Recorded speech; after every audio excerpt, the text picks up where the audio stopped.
मोहनलाल, घर से बाहर निकल। या तो मुझे मेरा कर्जा दे या फिर ये घर मुझे दे।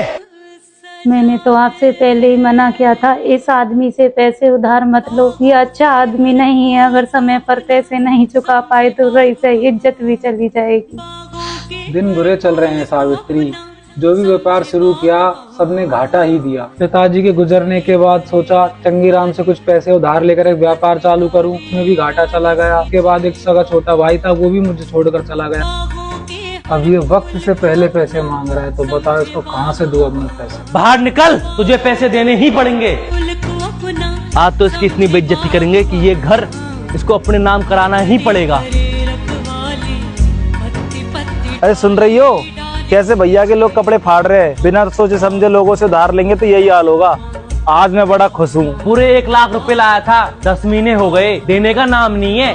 बाहर पूरा मोहल्ला खड़ा होकर हमारी हंसी उड़ा रहा होगा। हे भगवान, ये दिन दिखाने से पहले तो मुझे मौत ही दे दे तू। अरे तू बाहर आ रहा है या फिर मैं अंदर आऊँ? तू देखती जा आज क्या ड्रामा होता है। बड़े ही लाड साहब थे, मुझे थप्पड़ मारा था ना उन्होंने, तो आज उनके साथ में यही होगा।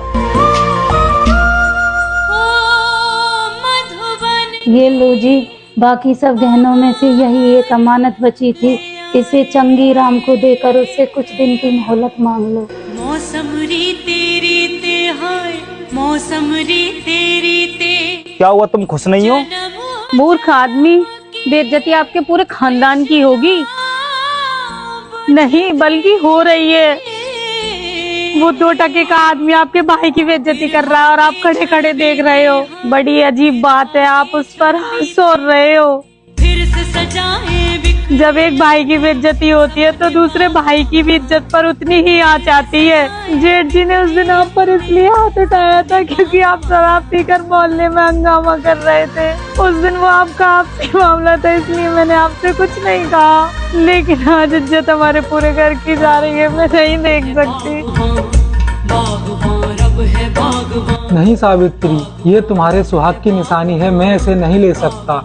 मैं चंगीराम से वैसे ही हाथ पैर जोड़कर कुछ दिनों की मोहलत ले लूंगा, मैं इसे नहीं ले सकता सावित्री। मेरा सुहाग तो आप हो जी, मैं आपको झुकते हुए नहीं देख सकती। इससे अच्छा तो यह है कि मैं इस मंगलसूत्र का ही त्याग कर दूं। गले में काला डोरा पहन लूंगी, अच्छे दिन आएंगे तो मंगलसूत्र तो और बन जाएगा। तुम ठीक कहती हो, मुझसे बहुत बड़ी गलती हुई है, लेकिन अब तुम ही बताओ क्या करना है। करना क्या है, आप भी एक लट उठा लो, मैं भी एक लट उठा लेती हूँ, देखते हैं वो कितने बड़े सूरमा है। चलो ठीक है, अलमारी में 1 लाख रुपए पड़े हैं, उन्हें भी लेकर चलो। जिन बिरवों को हमने दिखाई राह, आज पूरे पैसे चाहिए, मूल भी और ब्याज भी। उनके मन में तनिक नहीं पर। क्यों बे, इस तरह हमारे घर में क्यों आया है तू? मैं तो अपनी वसूली लेने आया था। उधारी वसूल करने का ये कौन सा तरीका है? देखे बागवान पैसे नहीं मिल रहे तो पुलिस लेकर आ, कोर्ट में जा। ये कौन सा तरीका है पैसे वसूल करने का? अरे 1 लाख रुपए के चक्कर में ये तो 15 लाख के घर पे कब्जा करने आ गया। फिक्र मत कर सावित्री, अब भाई आ गया है, सब कुछ ठीक कर देगा। चलो जी, इसका हिसाब कर देते हैं। ये तेरे 1 लाख रुपए है और बाकी का ब्याज तुझे समय होने पर ही मिलेगा। पकड़ अपने 1 लाख रुपए और निकल यहाँ से।